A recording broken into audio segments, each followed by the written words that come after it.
गोपियां एक दिन यशोदा मैया के पास गई और मैया से जाके बोली, मैया 7 बरस है गए, तुम्हारो लाला तो हमारे हाथ में आयो नहीं, लेकिन आज आपके लाला से तो हम अपनी हार मान रही हैं कि या तो हम कभी ना पकड़ सकें, या से तो हम ना बच सकें, लेकिन आज हम आपसे ये निवेदन करवे आई हैं, आपके लाला को वंशी बजानो कौन ने सिखाया, वाह को पता दे दो हमें। गोपियां कह रही हैं, आपके लाला को वंशी बजाना किसने सिखाया? जो भी आपको वंशी बजावे वारो गुरु है, वाको हम सबक सिखावेंगे। यशोदा मैया बोली, क्यों ऐसो क्या करोगी? अरे जी वंशी बजावे और या की वंशी बजवे ते हमारे सबरे काम बिगड़ जाएं। यशोदा मैया बोली, ऐसी मीठी वंशी बजावे वासे तो सबन के काम बने, बिगड़े कौन को है? तब गोपियां बोली, लाला या चित्र नीचे धल्ले, अभी ले लूंगा मैं तोते। ऐसा हुआ सो देख के कथा कैसे करूंगा मैं, या नीचे धल्ले। अच्छा लाली है, बैठे रहो। क्या निवेदन कर रहा था मैं? अब भूत दिखा दिया तो मैं भूल गया। ठाकुर जी का चिंतन चल रहा था ना, है? हाँ, तो सब गोपियां यशोदा मैया से कहती हैं, आपके लाला को वेणु किसने सिखाई? वह गुरु को पता बताओ हमें, क्योंकि ये वंशी बजावे और या के वंशी बजते ही हमारे सबरे काम बिगड़ जाएं। तब यशोदा मैया कहती हैं, वेणु वाद्य उर्धा निज शिक्षा। यशोदा मैया कह रही, मेरे लाला कोई तो सीखवे ना गयो, या कि अपनी स्वयं की शिक्षा है, खुद सीखो या ने वंशी बजाने। ठाकुर जी कैसी वंशी बजाते हैं? तब आगे वर्णन करते कहते हैं, सवनस ततुपधार्य सुरेश सक्र सर्व परमेष्ठि पुरोगा। ठाकुर जी जब वंशी बजाते हैं तो उसमें कौन सा राग बजाते हैं? बोले सवनस राग बजाते हैं। सवनस कोई राग नहीं होता, तो फिर सवनस का क्या अर्थ बता रहे हैं? बोले ऐसा राग बजाते हैं ठाकुर जी, जैसे भोर का राग है तो सूर्य उदय होते हैं, रात्रि का राग है तो चंद्रमा उदय होते हैं, लेकिन ठाकुर जी ऐसा राग बजाते हैं कि सूर्य चंद्रमा भी चकित हो जाते हैं कि हमारे उदय का समय हुआ है कि अस्त का समय हुआ है। ब्रह्मा भी अपने कान लगा करके सुनते हैं, सरस्वती जी तो नोट करती हैं एक एक स्वर को, कौन सा स्वर नया ठाकुर जी बजा रहे हैं। सोचो, स्वयं सरस्वती, स्वयं ब्रह्मा, स्वयं देवी देवता, जिनकी स्वयं संगीत के मूर्धन्य, संगीत के रचयिता, जिनके वेणु को सुनकर के मंत्रमुग्ध हो जाते हैं, तो गोपियों की हालत क्या होती होगी ब्रज वृंदावन में। ऐसे ठाकुर जी के वेणु नाद की सुंदर भाव बताए गए। एक मैया रोज हमसे निवेदन करती हैं, आज महाराज जी मधुराष्टकम सुनाओ, आज मधुराष्टकम सुनाओ। आज तो सुनाना ही पड़ेगा, लेकिन अब हम गाते रहेंगे, 7 सवा 7 तो बज गए। हाँ, थोड़ी विश्राम में सुनाएंगे। हाँ, अधरम मधुरम वदनम मधुरम, अधरम मधुरम वदनम मधुरम, नयनम मधुरम हस्तम मधुरम, हृदयम मधुरम गामनम मधुरम, मधुराधिपते अखिलम मधुरम, मधुराधिपते अखिलम मधुरम। एक हमारी कथा है केवल मधुराष्टकम के ऊपर ही, ठाकुर जी के एक एक भाव की मधुरता का वर्णन ही है 7 दिन तक। अधरम मधुरम मतलब कितना भी सुंदर व्यक्ति आपके सामने प्रस्तुत कर दिया जाए और आपको 2 घंटे का समय दिया जाए कि इसमें कमियां ढूंढ के बताओ, तो अत्यंत सुंदर व्यक्ति में भी आप 100 कमियां 2 घंटे में ढूंढ लेंगे। लेकिन श्री कृष्ण ऐसे सुंदर हैं कि ये आपको जीवन भर के लिए भी मिल गए ना, तो आप इनमें एक दोष नहीं देख पाओगे, इतने मधुर हैं ठाकुर जी। अरे वमितम मधुरम शमितम मधुरम। अब इसका कई भावों का अर्थ तो इसमें ऐसे है कि ठाकुर जी कई बार सेव खाते हैं या कोई फल खाते हैं, तो फल खाने के बाद जो फल चबाते चबाते जो उसका उच्छिष्ट रह जाता, उसको जब मुख से निकालते हैं, कोई व्यक्ति चबा करके अपनी वस्तु निकाले तो शोभनीय लगती है, अशोभनीय लगती है। लेकिन कहते हैं ठाकुर जी जब चबा करके चबाया हुआ पान भी अगर मुख से निकालते हैं ना, तो वो भी मधुर लगता है। मधुराधिपते अखिलम मधुरम वचनम मधुरम चरितम मधुरम वसनम मधुरम वलितम मधुरम चलितम मधुरम भ्रमितम मधुरम मधुराधिपते अखिलम मधुरम मधुराधिपते अखिलम मधुरम। वेणु मधुरो रेणु मधुर पाणि मधुरौ पादौ मधुरौ नित्यं मधुरं सख्यं मधुरं नित्यं मधुरं सख्यं मधुरं मधुराधिपते अखिलं मधुरं मधुराधिपते अखिलं मधुरं। लेकिन एक बात, एक छोटी सी कथा सुनाएं। आज कल तो विश्राम है कथा का, 8 बजे से कथा शुरू है, सुबह 7 बजे आ जाना। लेकिन ऐसा मत करना बिना नहाए धोए आ जाओ। हमारे ब्रज वृंदावन में एक बार मैं मंगला आरती करने गया तो एक माता जी मेरे बगल में मंगला दर्शन कर रही थी। तो ऐसे ही बड़ी बुजुर्ग माता थी, तो मैं थोड़ा विनोद में उनसे बोला, मैया नींद ना आवे, हमारे सवेरे सवेरे लाला परेशान करवे आ जाओ। अरे ना, मैं तो रोज मंगला करूं, मैं 20 बरस की तब से मंगला कर रही हूं, आज 80 बरस की है गई। मैंने अच्छा मैया एक बात बताओ। बोले कहा, मैंने नहा के आओ कि नहीं नहा के आओ?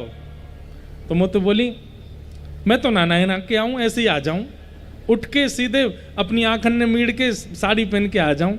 मैंने कहा अरे मैया कैसो दोस्त तुम पे लगेगा हैं, सवेरे सवेरे मंगला में बिना नहाए धोए आ गई। तो क्या उत्तर देती हैं? बोले ठाकुर कौन सा नहाए हो, ये तो बिना नहाए धोए हैं। बोले ये अब दर्शन दे के नहावे जाएंगे तो हम भी दर्शन करके नहावे जाएंगे। जय हो मैया। मैंने कि अच्छा एक अंतिम बात बताओ। बोले कहा, मैंने कि 20 साल की उम्र से अब तक बिना नहाए ही मंगला करी तुमने? बोले हाँ, एक भी बार नहा के नहीं आई। मैं जय हो मैया, तुम्हारे पाम पूजो। आप सब ऐसा मत करना, नहा धो के आना सुबह। हाँ, 7 साढ़े 7 बजे आ जाना, 8 बजे से कथा होगी। अब आज तो हम अब रुक्मणी विभाग की ओर प्रस्थान करेंगे। जो जो भाव है, भाव तो इतने भागवत जी के। और हम में एक दोष है, हमको ज्यादा प्रतिबंधित में कथा हमसे होती नहीं है। हम तो अपने मन मौजी हैं, मन से कथा सुनाते हैं और बहुत विस्तार, एक एक भाव, कई भक्तों के चरित्र, कई पदों का गायन आदि आदि करते हुए सुनाते, कहीं कहीं अपनी मनमानी करते। अब जैसे परसों से जहाँ हमारी कथा, वहाँ हम स्वच्छंद हैं, वहाँ हम खुली छूट में कथा करेंगे। वहाँ पर हम यहाँ पर भी कोई ऐसा नहीं है कि कोई शासन है, सब मधुर है। लेकिन एक सप्ताह का नियम तो रहता ही है ना, लेकिन वहाँ सप्ताह का नियम नहीं है। तो वहाँ हम बिल्कुल स्वच्छंद हैं, तो स्वच्छंदता में फिर और आनंद आता है कुछ कहने सुनाने में। ठाकुर जी की मधुरता का वर्णन, तो एक लीला हम सुना रहे थे कि एक बार गोविंद स्वामी महाप्रभु श्री गुसाई विठलनाथ जी के सामने गा रहे थे और गाते गाते अपने बगल में ऐसे कहें, ए ठीक से गाओ, ठीक से गाओ। तो गुसाई जी बोले, ए तुम्हारे बगल में कोई बैठा तो है नहीं, तुम किसको टोक रहे हो बार बार? तो गोविंददास जी बोले, गुसाई जी तुम्हारो लाला बैठो है, कन्हैया अपने कान पे हाथ धर के मेरे संग संग गा रो है। गोसाई जी बोले हमको तो दिखाई नहीं दे रहे ठाकुर जी, आप कहो तो मैं निवेदन करूं कि आपको भी दिखें। गोसाई जी बोले नहीं नहीं, आप उनको श्रमित मत कराओ, उनकी इच्छा, वो जिसको दिखना चाहें। हमें तो केवल इतना बता दो कि ठाकुर जी गाते कैसा हैं, ठाकुर जी की आवाज कैसी है। ठाकुर जी जब बोलते हैं, जब गाते हैं तो उनका स्वर कानों को कैसा लगता है। जैसे कई लोगों के स्वर ऐसे होते हैं, वो कानों का स्पर्श करते ही रोंगटे खड़े होते हैं। ठाकुर जी का स्वर कैसा है, केवल इतना बता दो हमें। तो गोविंदास जी बोले इतना मधुर है, इतना मधुर है। ठाकुर जी की वाणी ऐसी लगती है मानो जैसे कभी घनघोर वन में चले जाओ तो वहाँ थोड़ी थोड़ी सन्नाटे में पक्षियों की ध्वनि मधुर लगती है। जैसे किसी नदी के पास जाके उसका कलकल नाद मधुर लगता है। जैसे पहाड़ों पर जाकर के उन पहाड़ों का गुमसुम रहना और उन पहाड़ों की एक धीमी सी आवाज निकलना वो प्रिय लगती है। जैसे बादलों का गरजना, हल्का हल्का गरजना कभी कभी मधुर लगता है। ये सब प्रकृति की जितनी मधुरताएं हैं वो सब हृदय को स्पर्श करती हैं। ऐसी हृदय स्पर्शी जितनी भी मधुर स्वर हैं वो सब स्वर ठाकुर जी के स्वर के आगे फीके लगते हैं। ऐसा स्वर है ठाकुर जी का, इतने मीठे गाते हैं ठाकुर जी। लेकिन गोसाई जी बोले लेकिन ठाकुर जी के स्वर के आगे नदियों का कलनाद भी सुंदर नहीं लगता, पक्षियों की चकचकाहट भी अच्छी नहीं लगती। लेकिन ठाकुर जी से भी ज्यादा मधुर किशोरी जी गाती हैं, हमारी लाडली जी गाती हैं, हमारी श्री राधा रानी गाती हैं। उनका स्वर तो ठाकुर जी से भी अच्छा। गोसाई जी मानो जैसे छके हो गए हों, आनंदित हो गए हों। ऐसे हमारे ठाकुर जी हैं। मधुराधिपते अखिलम मधुरम। भगवान अनेक लीलाएं करते हैं, केसी आदि राक्षसों को मारते हैं। यहां पर कंस मंत्रियों की बैठक बुला करके वहां अक्रूर जी को आज्ञा देता है कि जाओ, जाकर के ब्रजमंडल से मेरे शत्रु कृष्ण बलराम को लेकर के आओ। अब हम सूक्ष्म में भाव कह देते हैं क्योंकि ये प्रसंग तो और भी बड़ा है और भी भाव युक्त है। एक कथा हुई थी हमारी कुछ दिन पहले चंडीगढ़ में, और वहां हमने 2 दिन तक उद्धव गोपी संवाद कहा, और 2 दिन तक बस ऐसे ऐसे भाव प्रकट। उसमें भी उद्धव गोपियों का संवाद शुरू हुआ ही नहीं। 2 दिन में भी उद्धव जी मथुरा से वृंदावन आए, बस उसी में इतनी करुणता, उसी में इतनी मधुरता, उसी में इतने भाव छिपे हुए हैं, कहां तक कहें।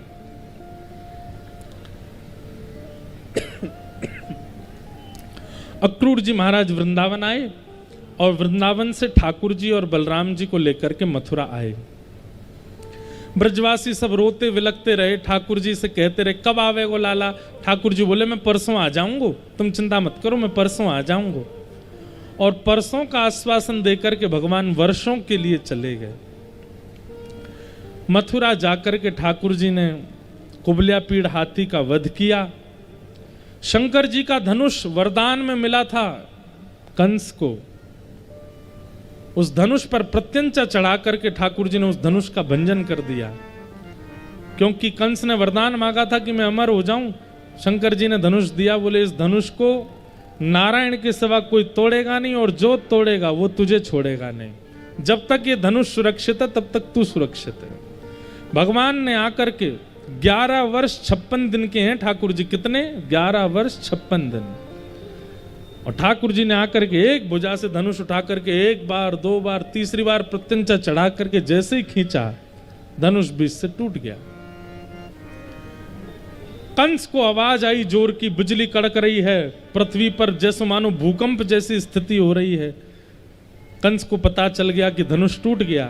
बड़े बड़े मल्लों को भेज दिया द्वार पर। मल्लानाम अशनिर्णिनाम स्मर, मल्लानाम अशनिर्णिनाम। मल्लों को जब देखते हैं, मल्ल जब भगवान को देखते हैं तो उनको ऐसा लगता है कि जैसे मानो कोई बहुत बड़ा पहलवान चला आ रहा है। मल्लानां वशनिर्णिनां नरवरस्त्रीणां स्मरो मूर्तिमान् गोपानां स्वजनो सतां क्षितिभुजां शास्त्रा सुपित्रो शिशुः मृत्युर्भोजपतिर्विराट विदुषां तत्त्वं परं योगिनां वृष्णीनां परदेवतेति विदितो रंगम गतः साग्रज। अपने अग्रज बलराम जी के साथ ठाकुर जी रणभूमि में प्रवेश कर रहे हैं और सबको अलग अलग रूप में दिखाई दे रहे हैं। किसी को ठाकुर जी, बड़े बड़े योद्धाओं को ठाकुर जी मल्ल के रूप में दिख रहे हैं, छोटी छोटी स्त्रियों को ठाकुर जी अपने सखा के रूप में दिख रहे हैं, सखाओं को सखा के रूप में दिख रहे हैं, वृद्धों को ठाकुर जी अपने नाती पोता के रूप में दिख रहे हैं। 50 सिड्डी ऊपर बैठे हुए महाराज कंस को ठाकुर जी साक्षात अपने शत्रु के रूप में दिखाई दे रहे हैं, काल के रूप में दिखाई दे रहे हैं। जिसकी जैसी भावना वैसा ठाकुर जी का स्वरूप दिख रहा है। कथा में भी यह अनुभव करने को मिलता है। सब लोगों के मन के भांति कथा का रूप होता चला जाता है। किसी को लगता है कि ये केवल प्रवचन मात्र है, किसी को लगता है ये केवल शब्द मात्र हैं, पर कईयों को ऐसा लगता है कि नहीं, ये ना तो शब्द है, ना प्रवचन है, ना कथा है, ये वक्ता के मुख से निकलने वाला एक एक अक्षर श्री कृष्ण है और हमारे चित्त में जाकर के वह आनंद घोल रहा है। यहां पर भी भावनात्मक रूप से जैसे लोग बैठते हैं वैसी कथा होती चली जाती है। भगवान रणभूमि में प्रवेश करते हैं और रणभूमि में जाकर के सबसे पहले तो मल्लों के साथ युद्ध करके भगवान ने उनको नष्ट किया।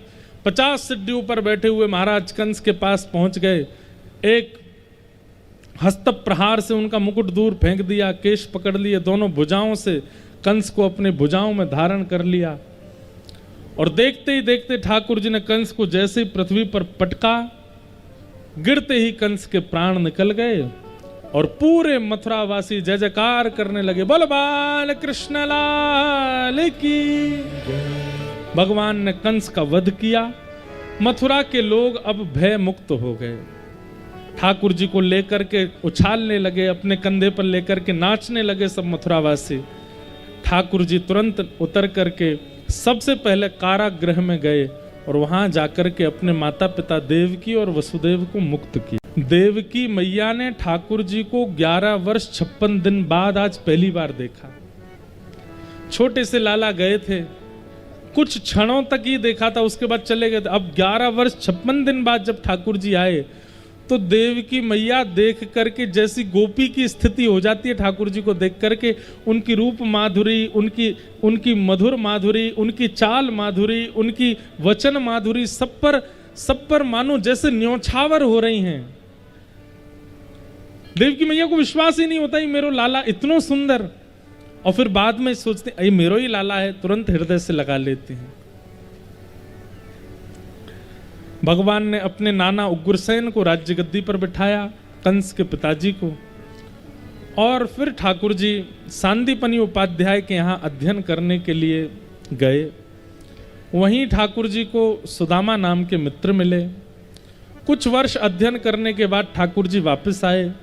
ब्रज की बहुत याद आई तो ठाकुर जी ने उद्धव को व्रज वृंदावन भेजा। उद्धव जी महाराज गोपियां और श्री किशोरी जी के मध्य संपर्क करते हैं और वहां गोपियां उद्धव को प्रेम के सागर में ऐसा डुबोती हैं, जो भगवान को वचन दे के आए थे कि मैं शाम तक आ जाऊंगा, 6 महीना बाद लौट करके गए श्री उद्धव जी महाराज। उद्धव जी महाराज वापस आए, ठाकुर जी ने उद्धव को हृदय से लगाया और भगवान बोले ये सब लीला इसलिए थी उद्धव कि अब द्वारिका लीला में किसी रूप में वृंदावन मेरे साथ रहे, और अब तेरे अंदर वृंदावन विद्यमान है। अब द्वारिका लीला करने में मुझे संकोच नहीं होगा। मुझे लगेगा कि मुझे जब भी वृंदावन की याद आएगी मैं उद्धव को अपने पास बुला लूंगा, क्योंकि तेरे अंदर गोपियों ने, यशोदा मैया ने वृंदावन पिरो दिया है। भगवान ने जरासंध के साथ युद्ध किया, 17 बार उसको हराया, 18वीं बार रण छोड़ करके भगवान द्वारिका प्रस्थान कर गए। बोल रण छोड़ राय भगवान की। विप्रधेनु संतन के कारण रण छोड़ो ब्रजनाथ, गोमती तट द्वारवती पधारे, कहलाए द्वारिका नाथ। वृंदावन प्यारो वृंदावन, श्री वृंदावन प्यारो वृंदावन। हम जहां भी तीर्थों में कथा करने जाते हैं, एक पंक्ति वहां की बना के गाते हैं, तो ये पंक्ति वहीं की है। विप्रधेनु संतन के कारण रण छोड़ो ब्रजनाथ। ठाकुर जी रण छोड़ के क्यों गए? क्योंकि जरासंध ब्राह्मणों को, संतों को, वैष्णवों को अनुष्ठान पर बैठा करके आया था कि ठाकुर जी हारने चाहिए हमसे। तो ब्राह्मणों के हित के लिए ठाकुर जी रण छोड़ करके गए। विप्रधेनु संतन के कारण रण छोड़ो ब्रजनाथ। और फिर कहां गए? गोमती तट द्वारवती पधारे। गोमती के तट पर, और द्वारिका का जो मूल नाम है द्वारावती, द्वारवती ठाकुर जी गए। गोमती तट द्वारवती पधारे, कहलाए द्वारिका नाथ। वृंदावन प्यारो वृंदावन, श्री वृंदावन मेरो वृंदावन। बोलो द्वारिकाधीश की जय। हमारे ब्रजमंडल में एक बड़ी प्रसिद्ध बात है, और प्रसिद्ध तो नहीं है खैर इतनी, लेकिन हमको पता है कि हमारे दाऊ दादा, इनको ब्याह भयो रेवती मैया से, और जब रेवती मैया से ब्याह हुआ तब रेवत राजा ने अपनी पौत्री के प्रसन्नता के लिए पूरी द्वारिका को स्वर्ण मंडित करवाया। द्वारिका स्वर्णमयी थी नहीं, अब शास्त्रों में तो है, पर हमारे ब्रज के कई साहित्यों में ऐसा वर्णन आता है कि दाऊ दादा के ब्याह में दहेज में स्वर्ण मिला, उस स्वर्ण को पूरी द्वारिका में चिना गया, तब सोने की द्वारिका हुई। तो द्वारिका पहुंचते ही सबसे पहले विवाह का प्रसंग आया, और हमारे दाऊ दादा का विवाह हुआ। बोलो दाऊ दादा की, श्री बलराम जी महाराज की। इस कथा को यहाँ जबलपुर में जो ये कथा हो रही है, हमारे हनुमान जी महाराज और त्रिपुर सुंदरी मैया के चरणों में, इस कथा को यहाँ व्यवस्थित करने में 90% नहीं 100% योगदान हमारे श्री दाऊ दादा का है, हमारे दाऊ जी महाराज का है। अब हमारा तो देखो जबलपुर में ऐसा कोई संपर्क था नहीं, महाराज जी से भी हमारा संपर्क बाद में हुआ, और इस तिथि में कोई समय भी नहीं था, ना हम यहाँ आने के लायक थे, कहीं और समय दे रखा था। वो तो हमारे दाऊ जी के सब हमारे भाई लोगों ने आकर के हमसे बड़ी जो है यूँ कहीं देख ले दाऊ दादा की नाक को सवार है, महाराज जी कथा कर आओ। तो दाऊ दादा जी की कहानी से, दाऊ दादा की कहानी मतलब दाऊ दादा जी की बात बनी रहे, इसीलिए ये कथा जबलपुर में हुई है, इसीलिए मंच पर हमारे दाऊ दादा का चित्र भी लगा है। तो ऐसे श्री ब्रज के राजा हमारे श्री दाऊ दादा हैं, उन्हीं की कृपा से ये कथा यहाँ हो रही है। तो ऐसे दाऊ दादा को बारंबार प्रणाम है। बोलो बलराम जी महाराज। छोटे भैया को यश गायो जाए, ये बड़े भैया की इच्छा रहे, बड़े भैया को ऐसा भी भाव रहे हमारे लाला को खूब यश होए। तो जबलपुर के इस अमरपुर ग्राम में जो पवई धाम हनुमान जी और त्रिपुर सुंदरी मैया के चरणों में जो ये कथा हो रही है, इसमें बहुत बड़ा योगदान हमारे श्री दाऊ दादा का है। बीच में ऐसा कुछ योग बना था कि कथा जब फाइनल हो गई थी, उसके बाद अभी कुछ महीने पहले एक विशिष्ट कार्य की वजह से और कुछ पारिवारिक, हमारी माता जी का स्वास्थ्य थोड़ा सा अनुकूल नहीं था, इसके कारण इन तिथियों में माँ को लेकर के कहीं जाना था और एक अनुष्ठानिक क्रम था। तो विदेश में थे, साउथ अफ्रीका में थे, हमने वहाँ से निवेदन करवाया, मैंने महाराज जी इस तिथि में अगर हमको अवकाश दे दें, हम कथा नहीं कर पाएंगे, आप कोई और वक्ता हों जिनको आप सेवा के लिए बुलाएं। तो फिर महाराज जी का भाव था नहीं, अब तो नर्मदा जी को आपसे ही कथा सुननी है, महाराज जी का भाव था। और महाराज जी का तो भाव था ही। फिर हमको दाऊ जी से लगातार कॉल आए हैं, पुजारियों के फोन आए, पंडान के फोन आए, मथुरा से फोन आए, यहाँ से ये फोन आए, अरे महाराज वहाँ तो कथा करनी है। हमने कही भैया ठीक है तो जाएंगे। तो आज दाऊ दादा के ब्याह का प्रसंग आया, इसलिए हम उनको स्मरण कर रहे हैं। इस कथा को यहाँ होने में बहुत लोगों ने योगदान किया होगा, परंतु अप्रत्यक्ष रूप से इस कथा को यहाँ संपादित होने में श्री बलराम जी का बहुत बड़ा योगदान है। हमारे ब्रज के राजा दाऊ दादा की कृपा से ही ये कथा यहाँ हो रही है। दाऊ दयाल बिरज को राजा, भांग पीवे तो यहाँ पे आजा। महाराज हमारी कथा हुई थी बलदेव छठ पे, ये बताने वाली बात तो नहीं है मंच से, लेकिन हम बता देते हैं। तब हमारी प्रारंभिक समय था, 1 ही साल हुआ था हमको कथा करते हुए, तो बलराम जी की जन्मोत्सव पे कथा हुई। तो कथा में 5:30 पौने 6 बजे मैं देखूं कि बड़ी संख्या में लोग उठ करके एक साथ जाते हैं। मैंने पूछी, मैंने कि क्यों, एक बात बताओ भैया, ये सबरे ब्रजवासी बीच कथा में उठ के कहाँ जाए, 15 मिनट में सब आ जाएं। बोले भैया 5:15 5:30 6 बजे हमारो सबन को प्रसादी को समय होवे, दाऊ दादा भांग घोटे फिर को प्रसाद हम सब पामे। सबरे दाऊ दादा को बढ़िया प्रसाद पाए के फिर आके कथा सुने। अच्छा 3 बजे जो उत्साह होता था श्रोताओं का वो तो होता था धीमा, और 5:30 बजे के बाद जो उत्साह होता था कथा सुनने में उसके हम क्या वर्णन करें। 7 बजे 7:30 बजे जब कथा विश्राम होती, 2-4 महाराज जी चलन देव कथा अभी पूरी मत करो, अभी तो मजा आना शुरू भयो, अभी मैंने की जय हो भैया। ऐसे हमारे दाऊ दादा के सबरे चरण सेवक हैं। खूब आनंद होता है, खूब रस होता है। हमारे ब्रज का एक अद्भुत स्थान श्री दाऊ जी, आप सब लोग जब भी जाओ जरूर दर्शन करके आना, और यदि आपकी कोई संपर्क में हो तो वहां जाए करके भैया राजभोग प्रसादी जरूर पाके आना। ऐसी सुंदर प्रसादी बनती है दाऊ जी की, इतनी छोटी छोटी पूड़ियां बनती हैं दाऊ जी में। हमने एक बार पूछी, मैंने कि इतनी छोटी पूड़ी बनने का क्या प्रावधान है भाई, पूड़ी का साइज इतना तो हो। तो एक हमसे बोले, दाऊ दादा भांग घोट ले ना तो पूड़ी तोड़वे में श्रम होवे, इतनी छोटी पूड़ी बने सीधी सब्जी में बोरी पाई लिए।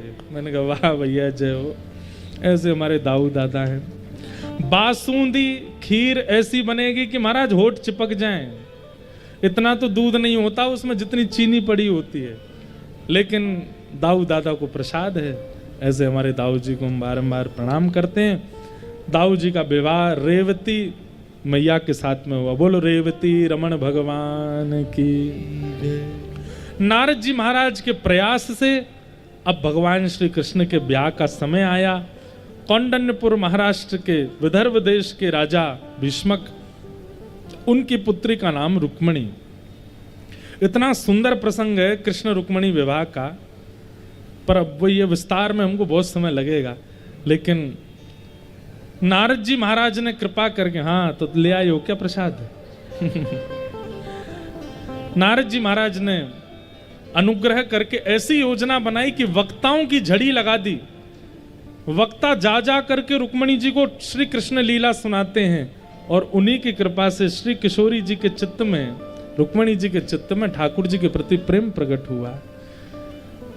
भगवान को एक पत्र लिख करके अपने प्रेम का भाव प्रस्तुत करती हैं श्री रुक्मणी जी। श्रुत्वा गुणान भुवन सुंदर शृण्वतां ते निर्विश्य कर्ण विवरै हरतो गतापम रूपम दृशाम दृशिमताम अखिलार्थ लाभम त्वयि अच्युता विशति चित्रम पत्रपम में। 7 श्लोकों में रुक्मणी जी ने पत्र लिखा, और पत्र में लिख करके ठाकुर जी से निवेदन किया कि हे नाथ आप आकर के मेरा वरण करो। ठाकुर जी रथ लेकर के गए, रुक्मणी जी का हरण करके लाए। तत्पश्चात भीष्मक राजा और वसुदेव जी की चर्चा हुई, ठाकुर जी के विवाह का प्रावधान हुआ। भगवान दुल्हा बनकर के घोड़ी पर बैठ करके बढ़िया सज धज करके आए, और श्री ठाकुर जी का विवाह रुक्मणी जी के साथ में सुसंपन्न हुआ। बोलो रुक्मणी रमण भगवान।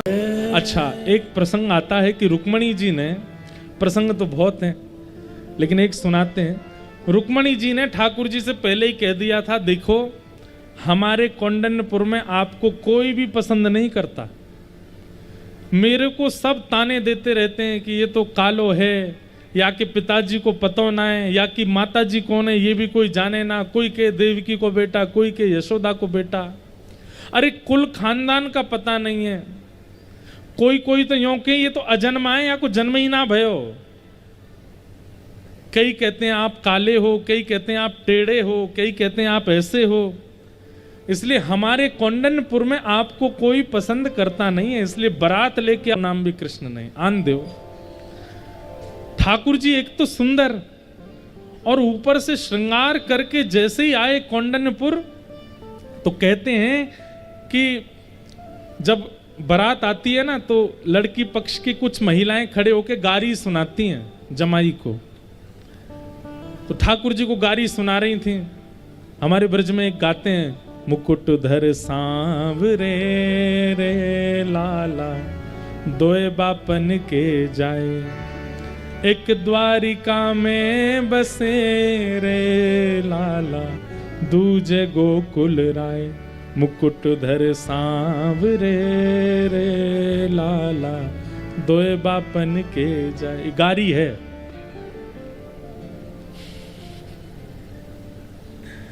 तो ठाकुर जी पहुंचे तो सब गारी दे रही थी ठाकुर जी को। बेमन से सब खड़े थे, किसी को मन नहीं था ठाकुर जी के संग ब्याह हो रुक्मणी जी का। इतने में ठाकुर जी ने अपना सेहरा ऊपर किया, तो सेहरा जब तक यहां पहुंचा तो अधर देख करके आधी तो मूर्छित हो गई, और जैसे ही पूरा ऊपर करके ठाकुर जी ने कटाक्ष नेत्रों से देखा है, तो बच्ची कुची जो सखियां थी उन पर ऐसा असर पड़ा कि ठाकुर जी को गाली देवे की जगह रुक्मणी जी के पिताजी को गाली देने लगी। अपने ही कौंडन्यपुर के लोगों को गाली देने लगी, और सब कहती जा रही है पता नहीं जीव को क्या हो गया, अपने आप ही निकल रही है। जब से इन्होंने देखा तब से कुछ हो गया है। और देखने के बाद ऐसी स्थिति हो गई, जो जहां से ठाकुर जी को देख रहा वहीं बंधुओं, आगामी अभी 12 मई को प्यारे श्री राधारमण लाल जी का प्राकट्य दिवस है। उस दिन आप सब लोग अपने अपने घरों में, यदि वृंदावन आओ तो अच्छा, लेकिन अपने अपने घरों में अपने ठाकुर जी के सन्मुख यही भाव गाना, रूप सुधा को खान हमारो, रूप सुधा को खान हमारो, वृंदावन में सब ते न्यारो, वृंदावन में सब ते न्यारो, ओ प्यारो राधा रमण जुलाल, वृंदावन मेरो वृंदावन, वृंदावन मेरो वृंदावन, हे श्री वृंदावन प्यारो वृंदावन, हे वृंदावन प्यारो वृंदावन, हे आतुर हित हरिवंश पुकारो, राधा राधा नाम, आतुर हित हरिवंश पुकारो, राधा राधा नाम।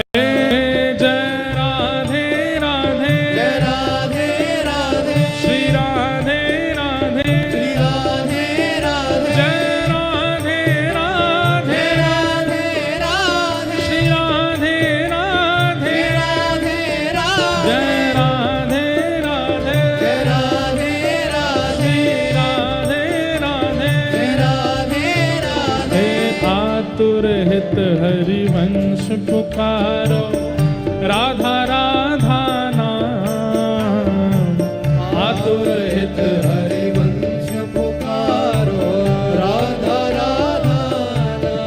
हे सघन कुंज यमुना तट आयो, सघन कुंज यमुना तट आयो, मदन टेर वृंदावन आयो, मदन टेर वृंदावन, भुजा उठा के प्यारो राधा वल्लभ लाल, वृंदावन मेरो वृंदावन, वृंदावन मेरो वृंदावन, हे श्री वृंदावन प्यारो वृंदावन, वृंदावन प्यारो वृंदावन, ओ जय राधा वल्लभ प्यारो हरिवंश, जय राधा वल्लभ प्यारो हरिवंश, जय जय राधा वल्लभ हित